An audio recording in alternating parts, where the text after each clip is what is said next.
Okay, well, thank you everyone. I am delighted to be here this morning with my counterpart, Dominic Raab, very recently appointed Secretary of Foreign Affairs for the United Kingdom and Deputy Prime Minister, I believe. Thank you very much, Dominic, for choosing to travel to Canada as your first official bilateral visit. We are really honored and delighted. J'aimerais souhaiter la bienvenue au Canada à Monsieur Dominic Raab, secrétaire d'État des Affaires étrangères et du Commonwealth et premier secrétaire d'État du Royaume-Uni. Le Canada et le Royaume-Uni ont une histoire partagée et une relation solide, fondée sur nos liens interpersonnels, nos partenaires sur des divers sujets et des riches échanges commerciaux. Dominic and I first met, this is our second meeting.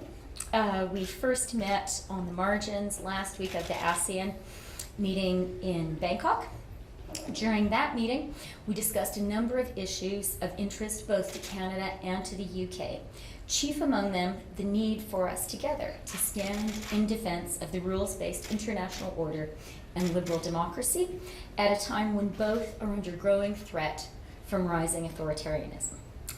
We built on those conversations today. We discussed our shared concern over the situation in Hong Kong, the crisis in Venezuela, the genocide of the Rohingya, and Russia's illegal invasion and annexation of Crimea, and its role in the continuing conflict in eastern Ukraine. I also thank Dominic for the UK's strong support of the 2 Canadian citizens arbitrarily detained in China. We are very grateful to you and to the United Kingdom for your strong and public stand on this difficult issue. Dominic and I also agreed that Canada will be the host country of the Media Freedom Conference next year. The first conference was held in London last month, and we talked about ways that we can work together to make the second edition, to build on that in our second edition. The United Kingdom is a hugely important partner for Canada, as Dominic described in the Globe and Mail this morning, a great piece, Dominic. And I agree with him that we not only have a close historic connection, we are not only allies, but actually we are cousins, we're family. And I think that connection is based, of course, on our strong economic ties, on our military alliance, but above all on our shared values. And today was a great opportunity to discuss those. So thank you very much, Dominic, for being with us. Merci beaucoup. À vous la parole. Well, thank you very much, Chrystia, for your exceptionally warm welcome. It's a huge pleasure and a privilege, really, to visit Toronto, my second week as Foreign Secretary. But of course, as Christia's already said, it's our second proper bilateral. And I just hope that shows how much we prize our precious friendship with Canada and the Canadian people, and how much we want to work on it, taking it from strength to strength for the future. Canada is the only country that sits alongside Britain in NATO, the G7, the G20, the Commonwealth, and the Five Eyes Intelligence Alliance, so it's exceptional, it's unique. Our friendship is based on the ties of history that Chrystia mentioned, language, culture, but I think above all, and we found this I think in our first meetings, the shared values. Values which are inherent in our political systems, but also in the challenges we face globally.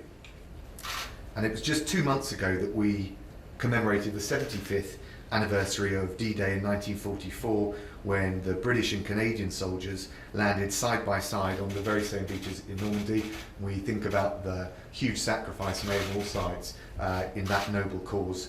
And today, Britain and Canada stand together, as we will always do, in defence of freedom and democracy. And we've got British troops leading NATO's deployment in Estonia, and then next door, Canada and Canadian forces have taken up that responsibility in Latvia.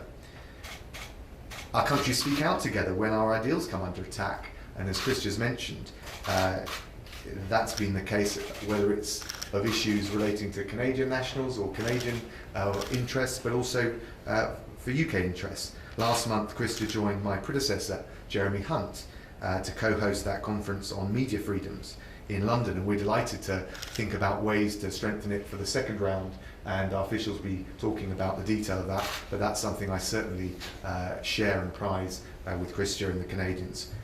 Canada was a stalwart ally in our defence after the Russian nerve agent attack in Salisbury last year. We appreciated that solidarity. We do appreciate those moments where you stand up shoulder to shoulder with us in defence of our shared values. And in the same way, we share Canada's concerns about the detention of Michael Kovrig and Michael Spavor in China, and we discussed those cases today. I guess if you want to take a really great example, evidence of our relationship of trust, it's, for us at least, Canada's decision in February to choose the British Type 26 design for the new Canadian warship. We're really proud that that's going to be a central part of the Royal Canadian Navy for decades to come. And we both benefit from thriving economic and commercial ties. We're looking for win-win out of investment and free trade. We've got Canadian pension funds that have invested £30 billion in UK real estate and infrastructure, including ports and airports. And we've got UK experts who are creating new partnerships in artificial intelligence, including right here in Toronto. I guess for our part, the UK is at an important historic crossroads, and the government is very clear that we will be taking the UK out of the EU on the 31st of October. We're doing that because there's a democratic verdict from the 2016 referendum that must be respected, whether or not we conclude a deal with the EU. And just to be clear and to reaffirm, the government's consistent line has been that we would like and we hope to reach an agreement with our EU partners, but we will leave the EU in any event at the end of October. So with that in mind, we need to ensure that everything possible is in place to provide continuity of trade after Brexit for the benefit of companies and consumers in both our countries and indeed in wider countries around the world. And Chrystia and I agreed on the need for a seamless transition, and we're going to be looking at taking that work forward with officials and our teams in the weeks ahead leading up to the end of October. But I also want to say, and I'm pleased to be able to say it here in Canada, that for the UK, Brexit is not just about risk management, although that's important, and I wouldn't want to be glib or not take that very seriously. But it's also, and I think our Prime Minister has been very clear about that, it's also about grasping the enormous opportunities of our newfound freedoms. And yes, we're going to remain, and we hope to be, good European neighbours, partners and friends in the future. But we do want to grasp those global opportunities, and we want to expand our horizons and raise our level of ambitions in the world. And as part of that, we want to take our friendship with Canada and the Canadian people to the next level on trade, on security cooperation, on human rights, and on those global challenges that are beyond any particular region, like tackling climate change. And that's why I've made visiting Canada my first bilateral trip, one of my top and most immediate priorities. And I just want to say, Chrystia, thank you very much. We really appreciate the warm welcome, and we really welcome and we value the friendship that we've got with the Canadian government and the Canadian people. Thank you very much. We have a little bit of time to take Steve and secondaries to go, so we'll take a few questions here and no follow-up. So please lay that by yourself. You can ask your question. Hi, Moira Warburton from Reuters. This is for the Foreign Secretary. How will a UK-Canada trade deal differ from the EU-Canada one currently in place? Well, there are all sorts of opportunities for the future, and we're talking about some of those issues right now. I think the number one priority for the UK is just to have as seamless a transition as possible, and we're going to be working closely together to try and achieve that. Yeah, Mr. Freeland, I want to ask about your meeting with the Chinese foreign minister. Did you get any assurances about the Canadians being held there? And as well, why did it take so long, and is there an open dialogue now? Okay, there are a lot of questions in there. To the question of why it took so long, that's really a question for the Chinese side. Canada really believes that actually, particularly when you have difficulties in a relationship, that's the time when your door should be open and your door should be open to talking. It was a positive step that we were able to have a formal bilateral meeting with the Chinese foreign minister in Bangkok, and we did commit to continuing the conversation and to keeping the lines of communication open. Of course, I raised the issue of the detentions of Michael Kovrig and Michael Spavor. As for further details of the meeting, I am not going to go into those. What we really learned as a country, and I certainly learned as a minister from the NAFTA negotiations, are when you are conducting a challenging negotiation, negotiating in public is not the best path to a positive result. This is certainly a challenging relationship, and so I think it's really important for us to be able to have these conversations in private. Thanks. Good morning, Minister and Foreign Secretary. Simon Dingley from CBC National News. Can I ask a question in English and French? So 2 questions, if possible. Minister, the U.S. National Secretary Advisor John Bolton says Washington is going to announce sweeping measures against Venezuela. Will Canada follow the U.S. lead? Est-ce que vous voulez poser la question en français aussi, ou c'est une autre question? Les deux. Les deux. Okay. So on Venezuela, this is an issue where Canada, as a member of the Lima Group, has been very focused on for some time, since the Lima Group first came together more than 2 years ago. My parliamentary secretary, Raab, is in Lima today at a meeting on Venezuela. So Canada's interest and focus and concern absolutely continues unabated.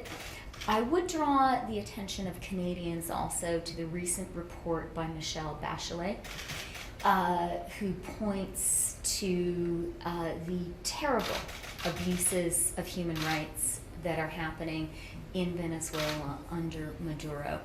I think there is sometimes an effort by some people to portray the conflict in Venezuela as some sort of a fight between left and right. That is not the case.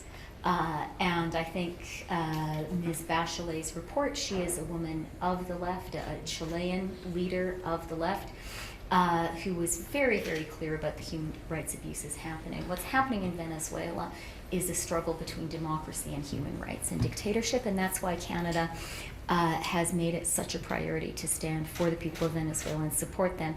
In terms of the U.S. measures, we are looking at them closely. We do have a very strong set of sanctions currently in place against the leaders of the Maduro regime. Je vais même repenser en français pour Radio-Canada aussi. Concernant Venezuela, c'est un enjeu très important pour le Canada. Le Canada est fier d'être un membre du groupe du Lima. Et aujourd'hui, il y a une réunion à Lima. Mon secrétaire parlementaire, Rob Oliphant, est là. Le Canada continuera d'appuyer le peuple vénézuélien. Ils ont le droit de la démocratie, des droits humains. Et c'est très important pour le Canada de les appuyer. C'est important de comprendre que ce qui se passe en Venezuela, c'est un conflit entre la démocratie et la dictature. Et je voudrais aussi souligner l'importance pour le Canada les conclusions de Madame Michelle Bachelet concernant tous les abus des droits humains du régime Maduro, concernant les nouvelles mesures prises par les États-Unis. On est en train de les étudier, mais je voudrais souligner que nous avons des sanctions très fortes contre le leadership du régime du Maduro. Merci. Last question. Hi there, Emily Bensoning with the Canadian Press. This is for Ms. Freeland. How are you seeking to capitalize on the early progress with China that you discussed last week after meeting with your Chinese counterpart? Well, let me be clear that our relationship with China continues to be challenging. Canada's priority is as what it has been since the end of last year, which is the cases of Michael Kovrig and Michael Spavor. I speak to the families of both of these brave Canadians often, and I really want to assure them and their families that they truly are never far from our thoughts, and that is going to continue to be what we are working on.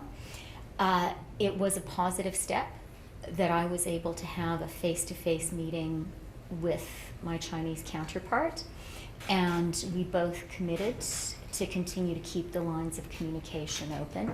But I do want to emphasize for Canadians that the situation continues to be challenging, and we're just going to keep working at it. Thanks, everyone. Okay, merci beaucoup. Thank you very much.